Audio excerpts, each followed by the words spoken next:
Doctor Mohammad Afzal Dhandla साहब। शुक्रिया जनाब स्पीकर। कहाँ कातिल बदलते हैं, फकत चेहरे बदलते हैं। कहाँ कातिल बदलते हैं, फकत चेहरे बदलते हैं। अजीब अपना सफ़र है, फासले भी साथ चलते हैं। और वो जिसकी रोशनी कच्चे घरों तक पहुंचती हो, वो जिसकी रोशनी कच्चे घरों तक पहुंचती हो, न वो सूरज निकलता है न अपने दिन बदलते हैं। शुक्रिया जनाब स्पीकर। पहले भी मैंने तकरीर की थी कि हमें अपने इज्तिमाई रवैये तब्दील करने की ज़रूरत है। पाकिस्तान जब से बना है, हर आने वाली हुकूमत ये कहती है कि मुल्क नाजुक मोड़ पे खड़ा है। 70 साल में हम उस मोड़ को नहीं क्रॉस कर सके। जनाब स्पीकर, अब तो कितने वजीर खजाना है, हर हुकूमत के साथ कोई 2-4 नए वजीर खजाना आते हैं। और जो भी वजीर खजाना आता है, अब तो आने वाले से खौफ लगता है कि पता नहीं ये कौन सा एजेंडा लेके आ रहा होगा और कौन सी मुसीबतें अवाम के लिए लेके आ रहा। हर बजट में ये कहा जाता है, जिस तरह जहन को जंजीर से डर लगता है, पीर व मुर्शिद हमें हर पीर से डर लगता है। और मकतबा फिक्र की बोहतात जहां होती है, तर्जमा ठीक है तफसीर से डर लगता है। ये जो उसकी तफसीर करते हैं बजट की, जो भी वजीर खजाना कहते हैं ये जो हम टैक्सेस लगा रहे हैं, इनका गरीबों पे कोई असर नहीं होगा, इनका अमीरों पे असर होगा। लेकिन हमेशा ये देखा है कि एंड ऑफ द डे सफर वही गरीब करता है और उसी पे ही असर होता है। अब वजीर खजाना इसहाक डार साहब जब तशरीफ लाए, हम बड़े खुश हुए कि शायद इनके पास हमारे दर्दों का कोई इलाज हो, कोई मदावा हो।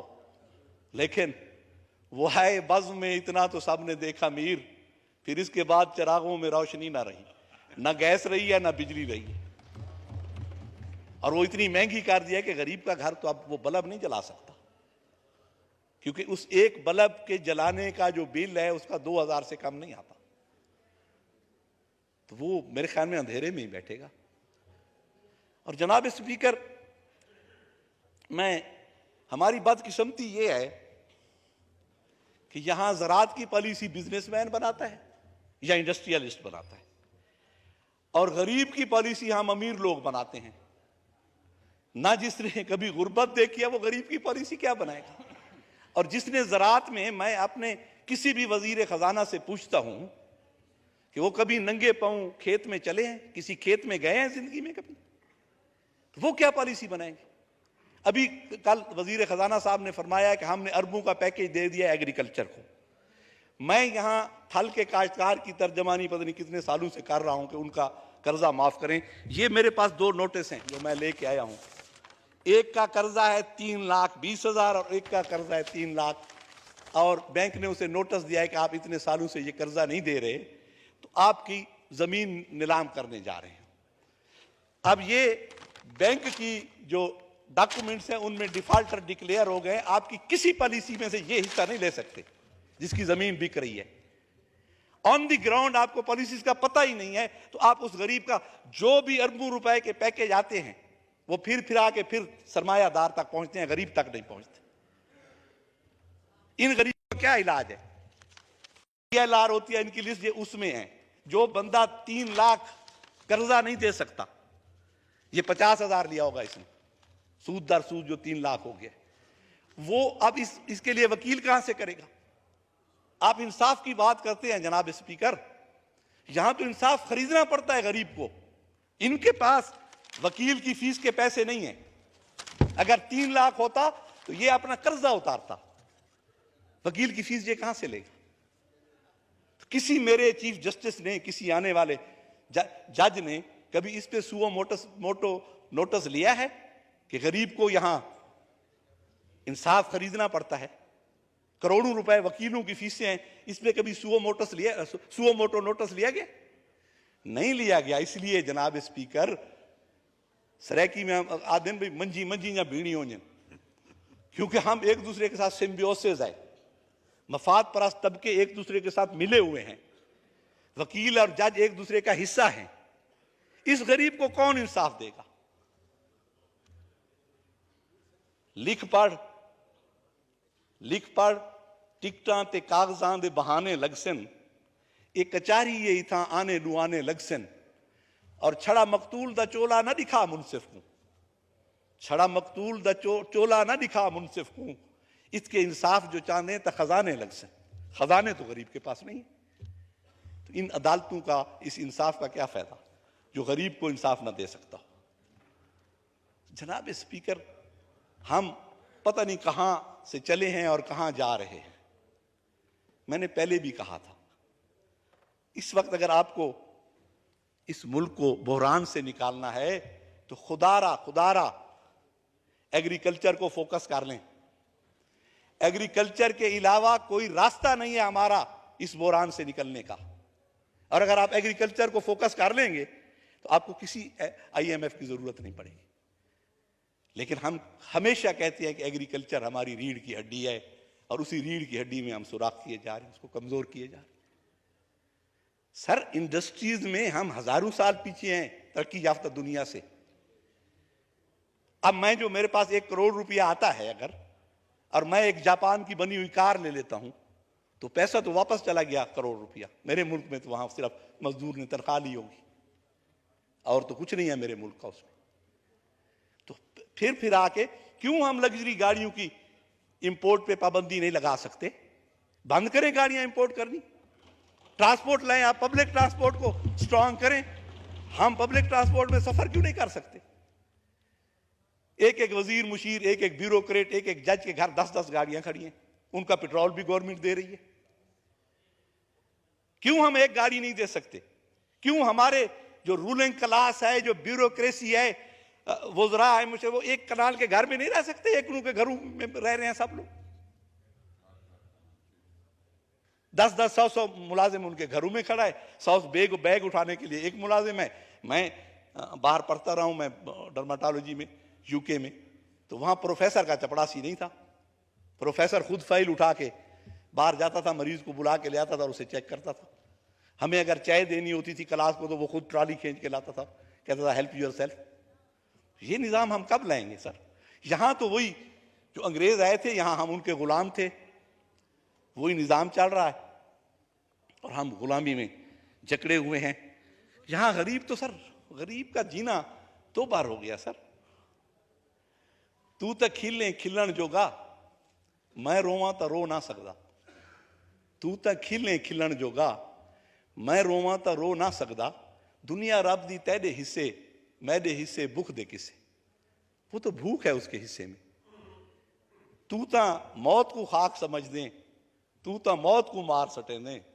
साकू ता एक लाजे कीते, लाजे लाजे मरना पौंदे। और इन नगरी विच कोई ना आवे, ना कोई इत्था देरा लावे। इन नगरी विच कोई ना आवे, ना कोई इत्था देरा लावे। इत्था ता कोई एझा दुखे, छीकू भी द्रफ चढ़ना पौंदे। सर, यहां तो गरीब की हम सिर्फ बात ही करते हैं। सर, आप IMF के पास ना जाएं। आप हमारा जो आसूदा हाल लोग हैं ना, उनके घरों की तलाशी लें, उनके बैंक लॉकर्स की तलाशी लें। अरबों डॉलर उनके घरों में पड़े होंगे, ब्रीफ केसेस बेड्स के नीचे उनके लॉकर्स में पड़े होंगे। वो क्यों नहीं निकालते? IMF के पास हम जाते हैं, जो भी अरबों का पैकेज आता है उससे अरबपति फायदा उठाते हैं। सर, गरीब तक नहीं पहुंचती ये मराहत।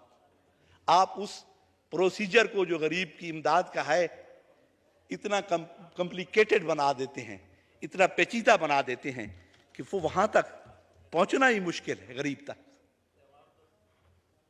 IMF है, वो हमने देखा है, जो फार्मास्यूटिकल कंपनीज होती है ना, उनका जो मेडिकल रैप होता है, वो कहते हैं तुमने टारगेट 1 लाख का पूरा करना है। वो जब लाख का पूरा करता है तो वो कहते हैं आप 1.5 लाख का है अगले महीने।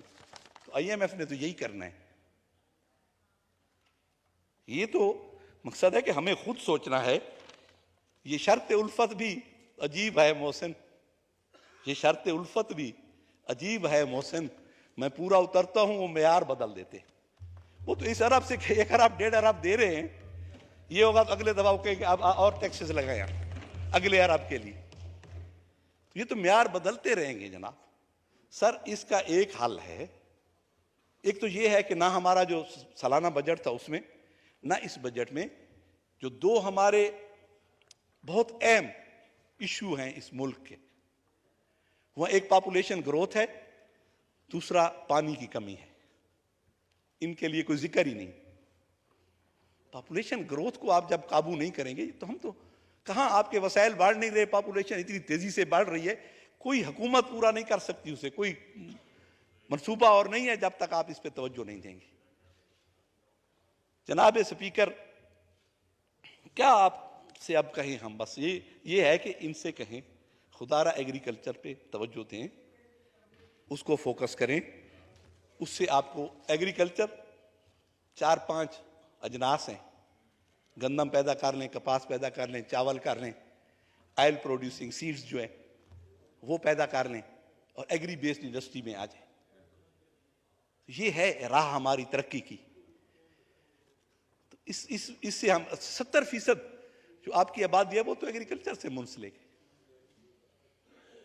तो आप उनके बारे में ना सोचते हैं, ना उनकी पॉलिसीज हैं, और पॉलिसीज बनाने वालों ने जिंदगी में कभी खेत में गए ही नहीं, एग्रीकल्चर देखा ही नहीं, वो पॉलिसीज बना रहे। इसमें हम जरूरी है कि आप एक कौम, एक मंजिल और एक पॉलिसी, इस पे बैठ के सोचें, और रियासत के साथ वफादारी, और रियासत के मफाद की पॉलिसी, जाती मफादात की नहीं।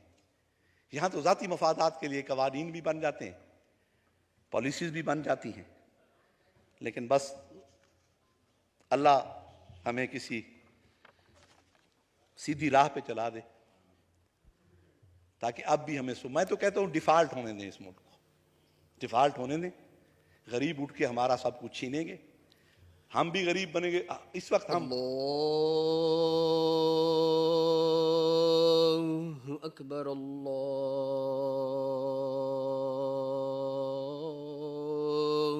अकबर। डॉक्टर मोहम्मद अफजल ढांडला साहब। जनाब, मैं अर्ज कर रहा था कि बैठे मोटे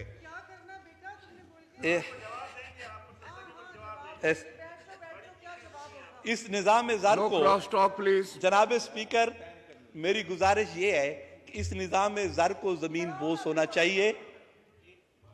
वतन को कुछ नहीं खतरा, निज़ाम ज़र है खतरे में। वतन को कुछ नहीं खतरा, निज़ाम ज़र है खतरे में।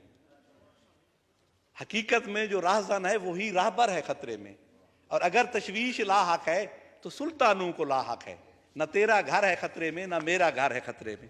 तो जनाब स्पीकर, हमने ये कुर्बानियां, ये वतन इसलिए हासिल किया था कि यहाँ लोग आसूदा हाल जिंदगी गुजारें, यहाँ कानून की हुक्मरानी हो, आइन की हुक्मरानी हो, जो कि हम नहीं कर सके। आखिर में इन शेरों के साथ मैं इजाज़त लूँगा कि ये दाग दाग उजाला, ये शब गुजीदा सहर, ये दाग दाग उजाला, ये शब गुजीदा सहर, हमें इंतज़ार था जिसका, ये वो सहर तो नहीं, ये वो सहर तो नहीं जिसकी आरजू लेकर चले थे यार कि मिल जाएगी कहीं ना कहीं।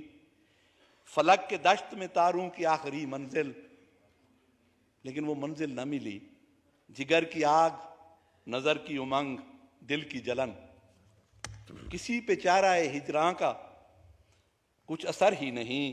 कहां से आई निगारे सबा, किधर को गई, अभी चिरागे सरे राह को कुछ खबर ही नहीं। अभी गिरानी ये शब में कमी नहीं आई, अभी गिरानी ये शब में कमी नहीं आई। निजात दीदा ओ दिल की घड़ी नहीं आई, चले चलो के मंजिल अभी नहीं आई। बहुत बहुत शुक्रिया। शुक्रिया ढांडला साहब।